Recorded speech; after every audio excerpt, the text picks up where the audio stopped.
Hi, I'm Emma, and today we're going to see if your English vocabulary can really stand the test. I've got 12 challenging words that even fluent speakers sometimes stumble over. If you know all of them, then you truly have an advanced grasp of English. Can you pass the test? Stick with me, and by the end, you'll be using these words confidently in your own conversations. Ready to boost your vocabulary? Let's dive in. Let's start with diplomacy. Repeat after me. Diplomacy. It refers to the art of managing international relations, usually by a country's representatives. It's all about negotiation and tact. For example, the ambassador's diplomacy helped avoid a potential conflict between the two nations. Think about a time when you had to use diplomacy in your own life. Maybe it was during a disagreement, or while handling a sensitive issue at work or with a friend. Let's take a look at how the word diplomacy could be applied in various sentences. Effective diplomacy requires not only knowledge, but also patience and skill. She handled the situation with such diplomacy that no one felt offended. Now, let's listen to how diplomacy would be used in a dialogue. Just like a Sarentu, Eva the diplomat. I hope so. One day. Perhaps we need your diplomacy. We are not fighters, and I worry this time we went too far. Pause the video and think of a sentence where you could use diplomacy. Next, we have a thrilling word, exhilarating. Say it with me. Exhilarating.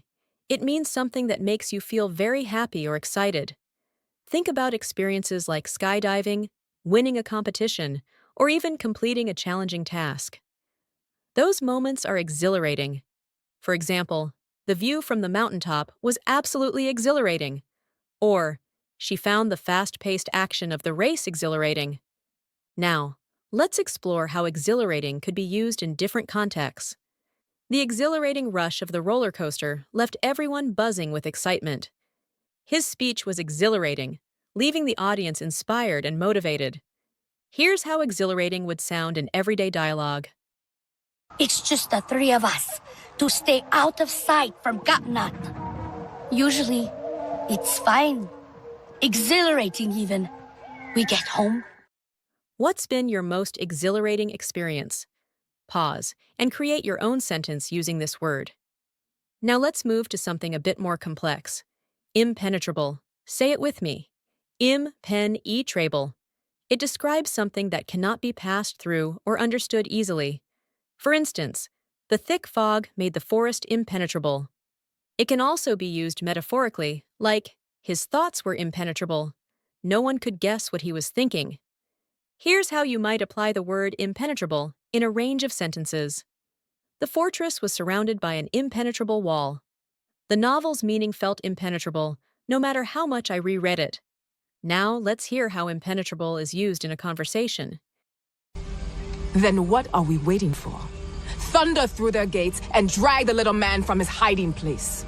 Mercer's base. It's impenetrable. Can you think of something that's been impenetrable for you? Maybe a difficult subject or a complex idea.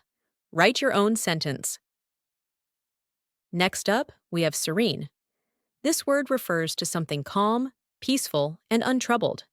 Let's say it together. Serene. Imagine sitting by a quiet lake at sunset. That's the perfect example of a serene environment. For example, the garden was a serene escape from the chaos of the city. Let's dive into how serene can be incorporated into several examples. Her expression remained serene despite the challenges ahead. We spent the afternoon in a serene park, enjoying the peace and quiet.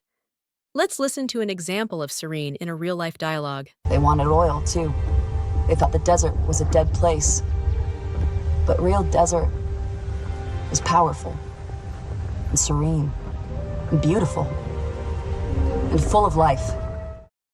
Now think of a serene moment in your life and make a sentence with it.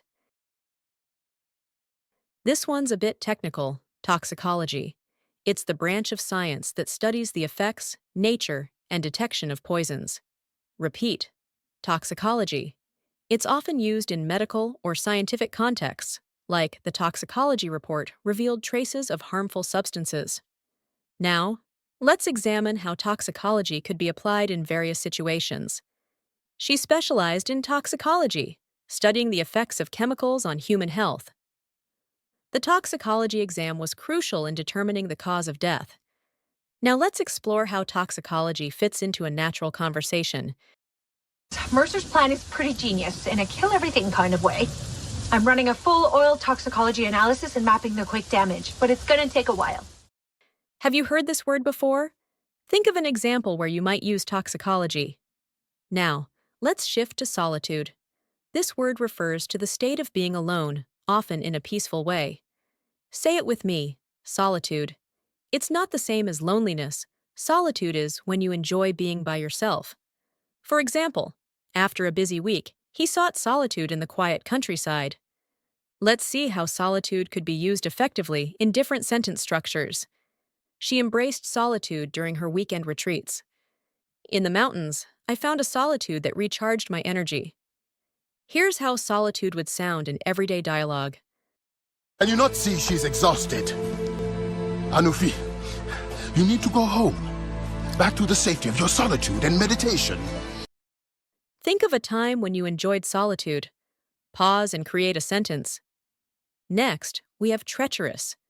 This word is used to describe something hazardous or dangerous, often in a hidden or unpredictable way. Say it with me. Treacherous. For example, the icy roads were treacherous, making driving extremely risky. Here's a look at how treacherous can fit into multiple sentences. The journey through the treacherous mountain pass was fraught with danger. He realized the treacherous nature of the deal only after it was too late. Let's see how treacherous comes up in a conversation. The clouded forest is treacherous. I found patches of an unnatural deadly fog, probably RDA. Pause and think of a treacherous situation you've encountered. How would you describe it using this word? This word refers to someone who acts quickly and without thought. Say it with me. Impetuous. It's often used to describe impulsive or rash behavior, like his impetuous decision to quit his job left him with no backup plan. Now, let's take a moment to apply the word impetuous in different contexts. She was young and impetuous, always acting on her first instinct. An impetuous remark can lead to misunderstandings. Now let's listen to how impetuous would appear in a spoken dialogue. She is like her mother, impetuous and headstrong. She is the fearless Navi I want to be one day. Have you ever acted in an impetuous way? Write a sentence using this word. Now we move to resentment, which refers to a feeling of bitter indignation after being treated unfairly. Repeat after me. Resentment. For example, she felt deep resentment after being passed over for the promotion. Let's explore how resentment could be used in a range of sentences. The resentment between the two teams was evident after the heated match. His resentment grew after years of unfair treatment at work. Here's how resentment is used in a typical conversation. I can see the darkness in his eyes, and I know that look. Resentment is eating away at everything Navi inside of him. It is not a good place. Think of a time you felt resentment and create a sentence. Next up is unity. Say it with me. Unity. This word refers to the state of being united or joined as a whole, often in the context of people or groups coming together for a common cause. For example, the nation stood in unity during the crisis. Here's how the word unity could be applied in different examples. The unity of the team led to their championship victory. In times of hardship, unity can be a powerful force. Now, let's see how unity flows in a dialogue. My people know what it is to struggle alone. There is strength in unity. What examples of unity come to mind? Write a sentence. Let's move on to our next word. Harmony. Say it with me. Harmony. This word refers to a pleasing combination or arrangement of different elements, often used in the context of relationships, music, or nature. For example, the choir sang in perfect harmony. Here's how the word harmony could be applied in different examples. They worked in harmony to achieve their common goal. Nature often exists in a delicate harmony. Now, let's see how harmony flows in a dialogue. Your Ikran is beautiful. My Zombie. For her, no wind is too strong, no challenge too great. We hunt with heart, in harmony. Your Consolation refers to the comfort you receive after a loss or disappointment. Repeat after me. Consolation. For example, her kind words offered some consolation during the difficult time. Let's take a closer look at how consolation can be used in various scenarios. Winning second place was little consolation after coming so close to victory. He found consolation in the support of his friends. Let's hear an example of consolation used in context. It was the Sky People who killed the Sarentu, not Anufi. Such troubling news. But what consolation for Anufi. I am both sad and relieved. Is this really true? Have you ever been consoled after a tough situation? Write a sentence about it. How did you do? If you knew 10 or more of these words, then you're well on your way to mastering advanced English. But remember, it's all about practice, so don't worry if you learned something new today. That's progress. Let's quickly recap the 12 words we covered. We started with diplomacy, which is the art of managing relationships with tact and negotiation. Then, we looked at exhilarating, which describes something thrilling and exciting. Next, we tackled impenetrable, meaning something difficult to pass through or understand.